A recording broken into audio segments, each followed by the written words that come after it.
सदगुरु कबीर बीजक साखी प्रकरण साखी 29। हृदय भीतर आरसी मुख देखा नहीं जाए, मुख तो तब ही देखियो जब दिल ही की दुविधा जाए। हृदय भीतर आरसी, जो भी कुछ देखा जाता है, जो भी कुछ पाया जाता है, वो हृदय से ही पाया जाता है। सदगुरु ने जो अधर पदर अधर दुलीचा, जो अधर सदर बताया गया है, वो हृदय ही है। नाभि के नीचे अर्धशून्य है और नाभि के ऊपर जो 10वां स्थान बताते हैं, दोनों भवों के बीच में जहाँ आज्ञा चक्र है, ये ऊर्ध्व शून्य है। आकाश तत्व भी ब्रह्मांड मस्तिष्क को माना जाता है। धरती पृथ्वी तत्व है, वो कमर मानी जाती है। इन दोनों के बीच में जो हृदय है, तो ये अधर सदर है। यही अधर सदर, ये हृदय रूपी है, जहां पर ध्यान लगाया जाता है। पदस्थ ध्यान, पिंडस्थ ध्यान, हृदयस्थ ध्यान, ये ध्यान के कारण बताए गए। कोई पदों का ध्यान करता है, ये बाहर। कोई पिंड का ध्यान करता है, मूर्ति रूप का ध्यान करता है। कोई हृदय में ध्यान करता है, फिर कोई त्रिपुटी का ध्यान करता है। इस तरीके से 4 प्रकार के ध्यान बताए गए हैं। इन ध्यानों का, ये जो ध्यान के प्रकार बताए, इनों का अलग अलग प्रकार है, अलग अलग तरीका है। तो ये हृदय के भीतर आरसी कहते हैं। एक ऐसी अंगूठी, थोड़ी बड़ी अंगूठी होती है, उसमें कांच लगा हुआ होता है। सुंदर स्त्रियां अपने रूप लावण्य को बार बार देखने के लिए, अपने मुख को बार बार देखने के लिए वो अंगूठी पहनती हैं और उसमें अपना मुख बार बार देखती रहती हैं। उस आरसी को, उस ऐसी अंगूठी का हवाला देते हुए सदगुरु कबीर इस संसार को चेताना चाहते हैं कि तुम्हारे पास भी वो आरसी है, लेकिन उसमें तुम्हें मुख देखना नहीं आता, उसमें देखा ही नहीं जा सकता, उसमें मुंह नहीं देखा जा सकता। क्यों नहीं देखा जा सकता? कि वह दर्पण पर जिस तरीके से मैल धूल जम जाता है, वह ढक जाती है और उस पर आवरण चढ़ जाता है, उसी प्रकार से फिर चेहरे पर साफ नहीं दिखता। उस दर्पण पर, जो भी दर्पण होता है, कांच होता है मुंह देखने का, उस पर गर्दा जम जाता है, मिट्टी जम जाती है। उसके आधार पर वह धुंधला हो जाता है और उसमें अपना चेहरा साफ नहीं दिखता। तद्वत उसी रूप में हमारे मन पर मल विक्षेप आवरण चढ़ा हुआ है। अब इस मल विक्षेप आवरण जब तक नहीं हटता, तब तक चेतन स्वरूप जीव का निज स्वरूप नहीं दिखता, तब तक मायावी रूप ही दिखता है। इसलिए मुख देखा नहीं जाए, क्योंकि जब तक ये है तो तब तक वो नहीं देखता। सदगुरु कबीर ने एक शब्द लिखा है, तेरा मन दर्पण कहलाया, भले बुरे सारे कर्मों को देखे और दिखाए। ये जो शब्द है, इसको फिल्म में, हिंदी फिल्म में इसका प्रयोग किया गया था। इसके 3 चौक प्रयोग किए गए, 3 अंतरे उसमें लिए गए थे। काजल फिल्म में इसको लिया गया था। तेरा मन दर्पण कहलाए, भले बुरे सारे कर्मों को देखे और दिखाए। मन ही देवता, मन ही ईश्वर, मन से बड़ा न कोय। मन उजियारा सब जग फैले, जग उजियारा होए।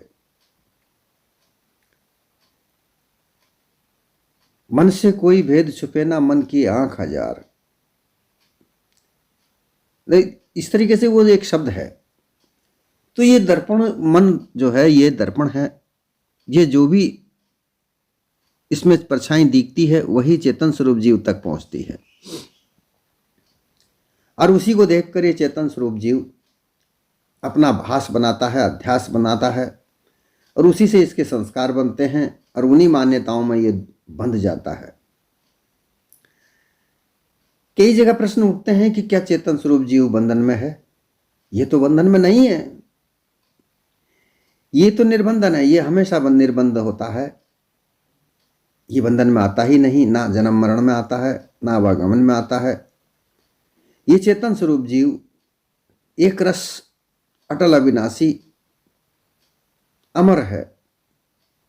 परंतु इस मन के द्वारा जो ये दर्पण है, जो इस दर्पण में जो छाया दिखती है, वह छाया का भास इस जीव को पहुंचता है, और इस जीव को पहुंचने के बाद उसका अध्यास बनता है, और उन्हीं का संस्कार लेकर यह जीव अपने आप को ऐसा मानता है कि मेरा जन्म हो गया, मेरा मरण भी होगा, मैं बूढ़ा हूँ, मैं जवान हूँ, मैं बालक हूँ, मैं गरीब हूँ, मैं अमीर हूँ, मैं राजा हूँ, मैं प्रजा हूँ। ये सारे भास चेतन स्वरूप जीव तक पहुँचते हैं मन के द्वारा। मन के साथ अहंकार लगा हुआ होता है, और अहंकार में बंध कर ये मन गफलत अवस्था में रहकर, अज्ञानता के साथ रहकर, अविद्या के साथ रहकर, संकल्प विकल्प में जाकर इस संसार में विचरण करता है। अहंकार के द्वारा जो भी कहना होता है, जो भी व्यवहार होता है, वह अहंकार के द्वारा होता है। अहंकार की 5 प्रकृतियां इसमें सहयोग करती हैं। अहंकार कहता है ये मेरा पुत्र है, ये मेरी पत्नी है, ये मेरा धन है, ये मेरा घर है, ये मेरा कार्य है, मैं इतना बड़ा हूँ, मेरा पद इतना बड़ा है। इस तरीके से जो बात आती है सामने, वो सब अहंकार के द्वारा आती हैं, और उन्हीं में ये बंधा पड़ा होता है अज्ञानता के कारण, अविद्या के कारण। अब उस अविद्या से, अज्ञान से आवरण चढ़ा हुआ होता है, जिससे इसे सत्य यथार्थ नहीं दिखता। जो भी कुछ दिखता है वह झूठ दिखता है, मिथ्या दिखता है, जो कि व्यवहार रूप में दिखता है कि हाँ यही सत्य है, क्योंकि सत्य और असत्य का निर्णय तो करने इसका काम नहीं है। ये तो केवल इस संसार में जो भी ज्ञान मिलता है, जो भी जानकारी मिलती है, उसको ये ले लेता है, वो धारण करता है। देवी देवताओं की भक्ति पूजा करने की जानकारी इसको मिलती है, धारण कर लेता है। निर्गुण परमेश्वर कोई पूजा करनी है, उसकी उनकी मान्यताएं धारण करता है, वो मिलती हैं। गुरु प्रपंचियों की विभिन्न प्रकार के उपासना, विभिन्न प्रकार के कर्मकांड, विभिन्न प्रकार के आयोजन, विभिन्न प्रकार के दिखावे, छल कपट जो भी मिलते हैं, वो सभी धारण करता है, और उसके आधार पर जो भी जानकारी प्राप्त होती है वो बुद्धि तक पहुंचती है, और बुद्धि का निर्णय उसी के आधार पर बनता है। तो जो मायावी चक्रव्यूह है वो बड़ा ही सूक्ष्म, अति सूक्ष्म सा है। काम, क्रोध, मद, लोभ, ये सब माया के अंग हैं। ज्यादातर लोभ और मोह ये फंसाता है। मोह से संसार की रचना होती है, बिना मोह के संसार रचना नहीं होती। तो मोह में बंध कर ये मन बंधता है, मोह में, लोभ में, लालच में। अगर इसके कार्य नहीं होते हैं तो ये क्रोध करता है, क्रोध करके अपने विरोधियों को मारने की कोशिश करता है, हटाने की कोशिश करता है, छल कपट पाखंड की जिंदगी को आगे बढ़ाता है, क्योंकि ये उसको अपना अंग मानता है, इसी को वह ज्ञान मानता है। इसलिए जो चेतन स्वरूप का जीव है, जो असल स्वरूप है, वो उसको दिखता नहीं है। इसलिए मुख देखा नहीं जाए, क्योंकि ये धूल जमी हुई है अज्ञानता का, इसके ऊपर आवरण चला हुआ होता है। अब इस आवरण की वजह से ये संसार में रहकर चंचलता में रहता है, ये मन चंचल रहता है। आज यहाँ कल वहाँ, ये क्षण क्षण में, पल पल में जाने कहाँ कहाँ भागा भागा फिरता है, आता जाता है। आवागमन इसी के साथ लगा हुआ है। एक जगह जाता है, दूसरी जगह जाता है, तीसरी जगह जाता है, वहां से आता है, भागा भागा फिरता है। देह यही है, परंतु ये मन पता नहीं कहाँ कहाँ भागा भागा फिरता है। वहां से आकर दूसरी जगह जाता है, एक जगह ये टिकता नहीं है। ये चंचलता है। ये चंचलता भी सत्य यथार्थता को नहीं जान पाती। फिर है पाप, जो मल विक्षेप, मल से मल बनता है, पाप से। पाप है झूठ बोलना। हम पल पल में हर छोटे छोटे कार्य के लिए झूठ बोलते हैं। उन झूठ से मल चढ़ता है, पाप बनता है, वो मल हमारे मन पर चढ़ता है, विक्षेप चंचलता से बढ़ता है। अब एक मल विक्षेप आवरण जब इस मन पर चढ़े हुए हैं, धूल, काई, मैल, ये सब जो जग चढ़ा हुआ है, इसी वजह से इस मन का जो दर्पण है, मन जो दर्पण है वो मैला है। इसलिए इसमें अपना ये चेतन स्वरूप जीव का असल स्वरूप रूप नहीं दिखता है। मायावी स्वरूप को देखकर वो अपने आप को मानता है कि हाँ, मैंने असल ईश्वर देख लिया, परमात्मा देख लिया। परमात्मा है, वह परमात्मा है, वह आत्मा है। परंतु आत्मा, परमात्मा, ईश्वर, ब्रह्म, ये सब इस चेतन स्वरूप जीव की बनाई हुई मान्यताएं हैं। इन सबके आप उपाधि लगी हुई हैं। प्रज्ञान आनंदम ब्रह्मस्ति, आनंद स्वरूप ब्रह्म कहा जाता है कि वह सचिदानंद घन ब्रह्म है। सत्य चित्त आनंद ब्रह्म का स्वरूप कहा गया है। सत्य चित्त आनंद, जो सत्य चित्त को भास हो वह ब्रह्म। परंतु उसमें माया का लेश होता है, माया का बीज गुण होता है। वह कभी भी उग सकता है। जैसा अवसर मिलता है वह फिर दोबारा अहंकार फिर जागृत हो जाता है, और अहंकार हम ब्रह्मास्मि कहता है, और अहंकार करके फिर कहता है कि मैं एक हूँ, एक से अनेक हो जाऊँ। एको अहम भविष्य प्रजायते, ये कहकर वो अनेक ही संसार में रमण करता है, रम जाता है, अपने आप को भूल जाता है। इस प्रकार से ये ब्रह्मवादी विचारधारा भी अपने आप में भ्रमित है। परमात्मा कोई कहता है कि आत्मा सोई परमात्मा, आत्मा एक परमात्मा का क्षणिक विज्ञान है, वह परमात्मा विज्ञान है, सबसे बड़ा विज्ञान है, उसका एक क्षणिक विज्ञान ये जीव है। ईश्वरवादी कहते हैं कि ये जीव उस ईश्वर का अंश है। आप जरा ये सोचिए कि ईश्वर ज्ञान किसको प्राप्त होता है, आत्मा ज्ञान किसको प्राप्त होता है, परमात्मा का ज्ञान किसको प्राप्त होता है, ब्रह्म ज्ञान किसको प्राप्त होता है? ये सब जीव को ही तो प्राप्त होता है। और जीव को अमर अविनाशी सारे शास्त्र कहते हैं, और फिर इसको अल्पज्ञ भी कहते हैं, विभिन्न प्रकार के बंधनों में भी बांधते हैं, जबकि ये इनकी भ्रांतियां हैं। सब ज्ञान को रचने वाला, लिखने वाला, बनाने वाला, सारी पुस्तकें, वेद, पुराण, इतिहास सब लिखने वाला ये चेतन स्वरूप जीव ही है। इसके अलावा कौन है? शून्य ही जाने शून्य न होई, जानन हार जीव है सोई। ये शून्य को जानता है, हर परिस्थिति को जानता है, लेकिन वो परिस्थितियों में अपने आप को घोल नहीं लेता, वैसा नहीं हो जाता। ये हर परिस्थिति में अपने जैसा रहता है, एक रस रहता है, उसमें मिलकर अपने स्वरूप को भूलता नहीं। परंतु ये जो मन है, ये मन के द्वारा ये चेतन स्वरूप जीव को भास मिलता है। उसी भास से अध्यास बनकर ये जीव जो है अपने आप को भूलता है, मायावी स्वरूप को देखकर उसको अपना मानकर, और उसमें भटक जाता है। इसलिए कहा कि ये हृदय भीतर आरसी, मुख देखा नहीं जाए। हृदय कमल जब हम योगी लोग जब उस सुरता को चढ़ाते हैं तो वहां इनके अंदर कमल होते हैं, उसमें एक हृदय कमल है। हृदय कमल के अंदर एक अलग कमल है जिसे मनस चक्र कहा जाता है। ये 8 दल कमल है। हृदय कमल 10 दल का है। 12 दल नाभि कमल है। 12 दल नाभि कमल के ऊपर 10 दल कमल है। उस 10 दल कमल के अंदर एक कमल है जिसे हृदय कमल कहते हैं, मनस चक्र कहा जाता है, जहां हृदय, ये मन जो है वहां पर रहता है। वहां 8 पंखुड़ियों पर यह मन जिस जिस पंखुड़ी पर जाता है वैसा वैसा इसको आभास होता है, वैसे ही वैसी एक क्रिया करता है, क्योंकि हर पंखुड़ी पर वृत्तियां होती हैं। 8 वृत्तियां अपने अपने अलग अलग रहती हैं। ये उत्तर दिशा की पंखुड़ी पर जब रहता है तो इसको दान पुण्य करने की इच्छा होती है। वहां से सरकता है पूरब और दक्षिण, पूरब और उत्तर की दिशा के बीच में ईशान कोण की जब पंखुड़ी पर जब जाता है तो इसे भोग करने की इच्छा जागृत होती है। पूरब दिशा की पंखुड़ी पर यह जब जाता है तो इसे धर्म करने की इच्छा जागृत होती है। फिर ये पूर्व दिशा और दक्षिण दिशा के बीच में ईशान कोण में जब जाता है तो वहां इसे शांत रहने की, ये कुछ नहीं करता, निष्क्रिय हो जाता है। दक्षिण दिशा में जब ये जाता है, क्रोध करने की इच्छा जागृत होती है, विरोध आभास ये करता है, कोई भी काम बिगाड़ता है, उसमें सहयोग नहीं करता।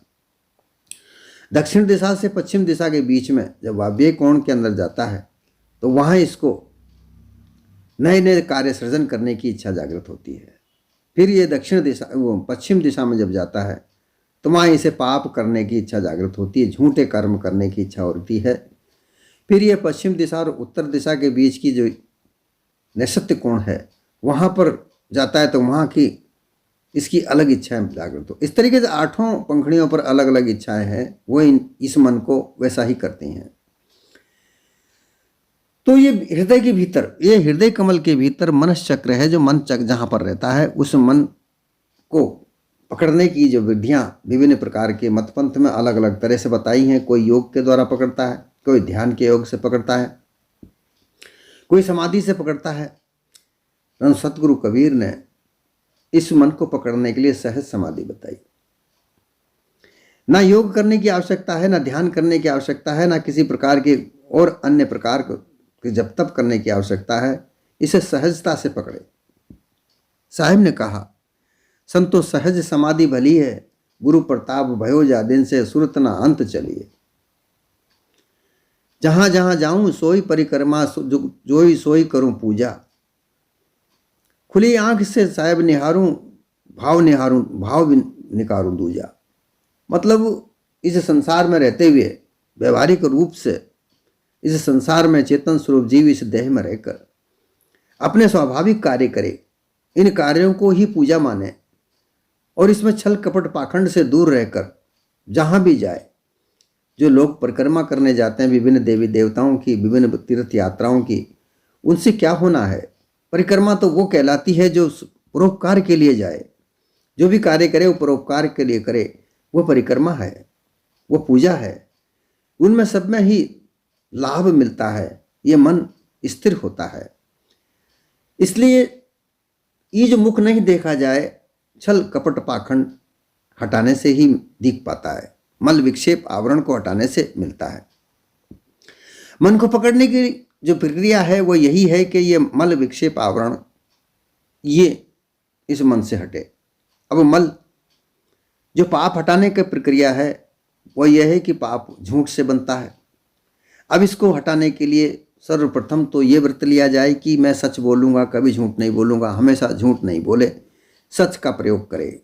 जब भी बोले, जब सत्य बोले, तो जो पाप किए हुए हैं, जो पाप बने हुए हैं, जिनका मल चढ़ा हुआ वो धीरे धीरे साफ होता चला जाएगा और जो सच बोलता रहेगा तो पाप सारे नष्ट हो जाएंगे। फिर है चंचलता। चंचलता को मेटने के लिए, मन को एक जगह स्थिर करने के लिए सद्गुरु एक सिमरण मंत्र देते हैं। उस सिमरण में श्वास के द्वारा इस मन को श्वास में पिरोया जाता है। एक कहानी इस जगह पर आती है कि किसी व्यक्ति ने एक भूत को सिद्ध कर लिया। वो उस भूत ने बोला कि भाई जो मुझसे काम करवाएगा जब तक तो ठीक है, नहीं अगर मेरे को काम बंद हुआ तो मैं तुझे खत्म कर दूंगा। उसने कहा ठीक है। भूत सिद्ध हो गया। जब भूत सिद्ध हो गया तो वो कार्य मांगे कि मुझे काम बताओ, तो उसने दुनिया भर के काम बता कर उसको बताया। वो सब काम हो गए। अब तो इसके पीछे लग गया, मुझे काम बताओ। अब उसके पास में कोई काम नहीं। वो घबराता है कि अब मैं इसे कोई काम नहीं बताऊंगा तो मुझे मारेगा। ये परेशान भागा फिरे। संयोग से एक सदगुरु उनको मिले। उन्होंने कहा कि गुरुदेव मैं बड़ा परेशान हूँ, मैंने भूल में एक भूत को पाल लिया, अब इस भूत को काम कहाँ से दूँ? उसने कहा कि भाई इस भूत को पकड़ के रखने का एक ही काम है कि एक बांस गाड़ो और इससे बोल दो कि तुम इस बांस के ऊपर चढ़ो उतरो। उसने कहा कि जब मुझे मेरा काम करना होगा मैं तुम्हें बुला लूंगा, अन्यथा जब तक तुम इस बांस पर चढ़ते रहो। उसने वैसा ही किया, एक बांस गाड़ा। उस बांस पर कहा कि भाई तुम ऐसा करो, इस बांस पर चढ़ो उतरो, और कोई अन्य काम होगा तो मैं तुम्हें बुला लूंगा, अन्यथा तुम यही काम नहीं करते रहो। भूत बंध गया। ठीक मन का यही कारण है कि इस मन को श्वासारूपी बांस पर बांधना पड़ता है, ऊपर नीचे चढ़ाया जाना पड़ता है, ऊपर नीचे श्वास आती जाती श्वास में इसको लगाया जाना पड़ता है, तभी बनता है। इसकी चंचलता मिटती है। अब आता है आवरण। ये अज्ञान अविद्या का आवरण है, ये ज्ञान के द्वारा प्राप्त होता है। इसके लिए संतों का संग करे, संतों का विचरण करे, संतों में विचरण करे, संतों से वार्तालाप करे, अपना ध्यास अध्यास मिटाए, उनसे प्रवचन सुने, उनसे अपनी शंका समाधान करे। धीरे धीरे ज्ञान प्राप्त होता जाता है और वह आवरण हट जाता है। तब जाके मुख देखा जाता है। हृदय भीतर आलसी, मुख देखा नहीं जाए। ये जो मल विक्षेप आवरण है, इस वजह से चेतन स्वरूप जीव का आवरण स्वरूप नहीं दिखता। मुख तो तभी है देखियो जब दिल की दुविधा जाए। अब ये दिल अर्थात मन में बहुत सारी, क्योंकि अहंकार के साथ में ये चल रहा है, तो इसमें विभिन्न प्रकार की दुविधाएं हैं। ये दुविधा जब तक नहीं मिटेगी तब तक ये मुख नहीं देखेगा।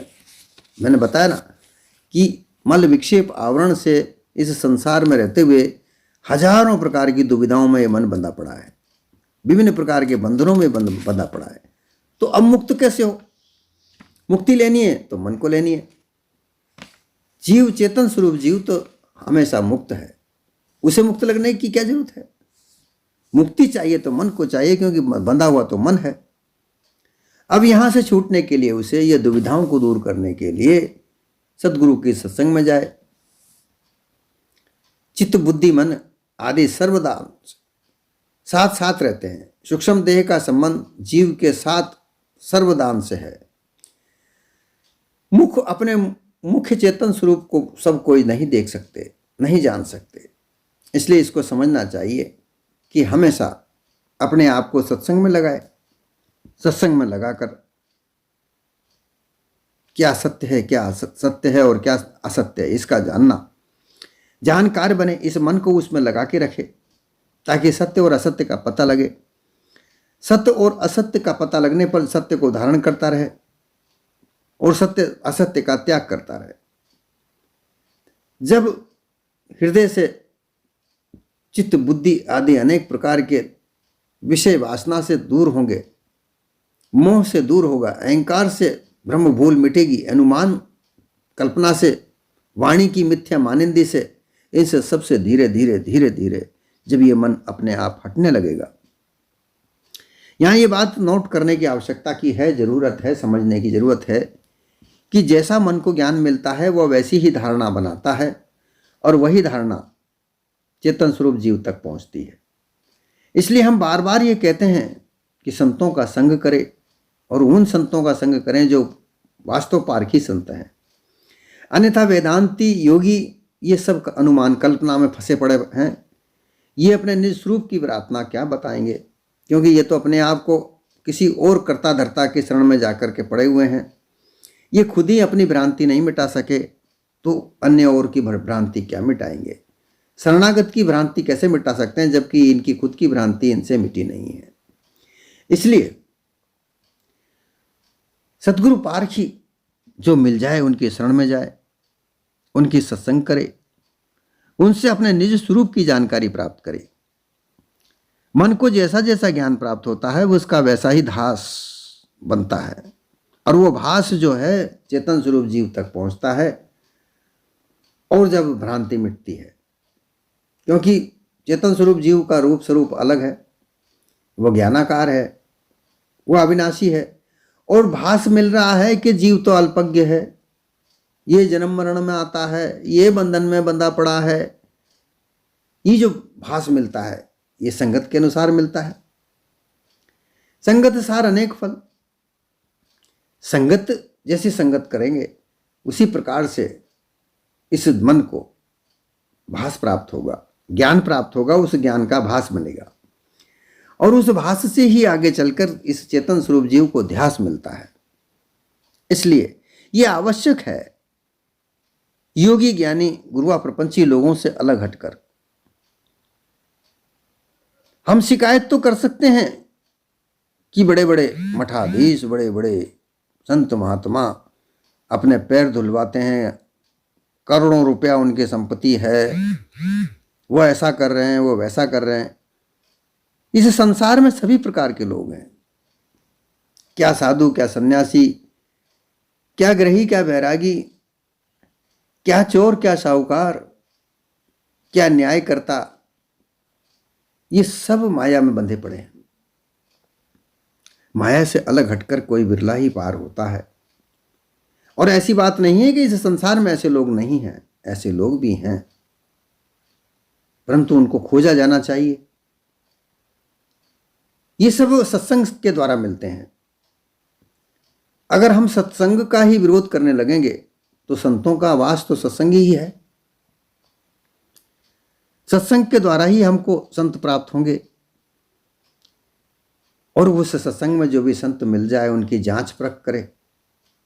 जांच परख करके जब ऐसा मिल जाए कि हमें ये महात्मा ऐसे उचित लगते हैं कि ये हमारा दुविधा मिटा देंगे, उन्हीं की शरण में चला जाए। बिना शरणागत हुए बगैर कल्याण नहीं होता। अब मन के द्वारा जो भी ज्ञान इकट्ठा किया जाता है, पुस्तकें पढ़ पढ़कर, उनका सार तो गुरु के द्वारा ही प्राप्त होता है। जब तक गुरु का ज्ञान प्राप्त नहीं हो तब तक सार वस्तु उसमें से निकालोगे कैसे? घी दूध में से निकलता है, परंतु दूध को देखकर कैसे निकाला जाए?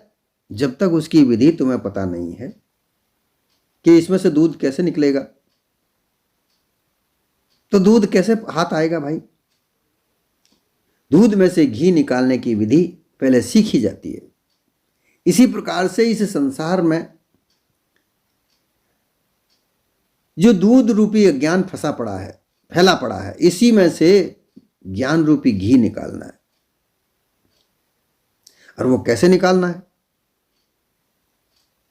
कि जब तक कोई पारखी संत तुम्हें नहीं मिल जाता तब तक वह विधि तुम्हारे हाथ नहीं लगने वाली। अब हम तो परेशान हो रहे हैं। पारखी संतों के बीच में अपनी अपनी मतानता नहीं है, उनमें एकता नहीं है, वो लड़ रहे हैं। वेदांती संत अपने आपस में लड़ रहे हैं, योगी आपस में लड़ रहे हैं। ये लड़ाई झगड़े तो अपने मन मतांतर का है, अपने नाम मात्र का है। अपने अपने नाम को बेचते फिर रहे हैं, मान मर्यादा में फंसे पड़े हैं, उझीनी माया में बंधे पड़े हैं। हमें ऐसे लोगों से अलग हटकर उन्हीं के भीतर लेकर उनमें से किसी सत्य यथार्थ ज्ञान देने वाले संत को जानना चाहिए, परखना चाहिए। पहले दाता शिष्य भय अर्पण कीना शीश, पाछे दाता गुरु भय जो नाम दिया बख्शीश। सबसे पहले श्रद्धालु शिष्य होता है कि मुझे गुरु करना है।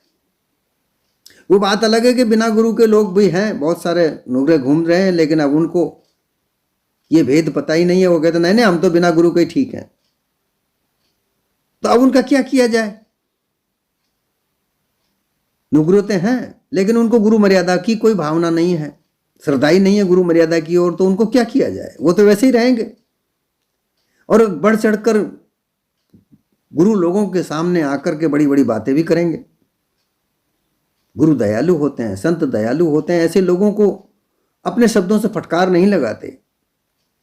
परंतु ऐसे लोगों को समझना चाहिए कि हम निगुरे होते हुए जो महात्मा तपस्या करके इस जीवन में और इस संसार में सत्य यथार्थ ज्ञान देने के लिए घूमते हैं, भ्रमण करते हैं, उनके साथ हम कैसी वार्ता कर रहे हैं? उनको भी हम उस दायरे में ले रहे हैं, शंका के दायरे में। जो मायावी प्रपंची लोगों के बीच में पड़े हुए हैं, उनके साथ में हम उन लोगों को भी जोड़ रहे हैं। बिन श्रद्धा के कैसी भक्ति झूठ मूठ सिर हिला करे, और भीतर चाले कपट कतरनी ऊपर बातें रंगा करे।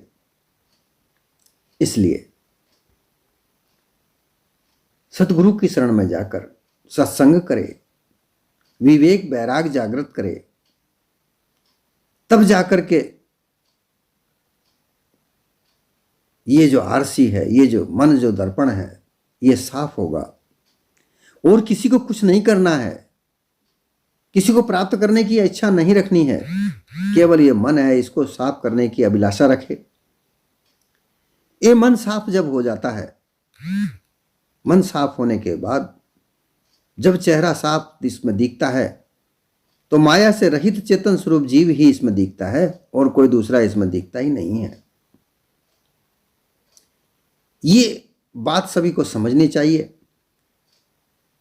कि हृदय भीतर आरसी, हमारे हृदय के अंदर ही ये मन रूपी दर्पण है, ये है। इसको साफ करने की प्रक्रिया को जाने, और जब ये मन साफ हो जाता है तो चेतन स्वरूप जीव दिख जाता है।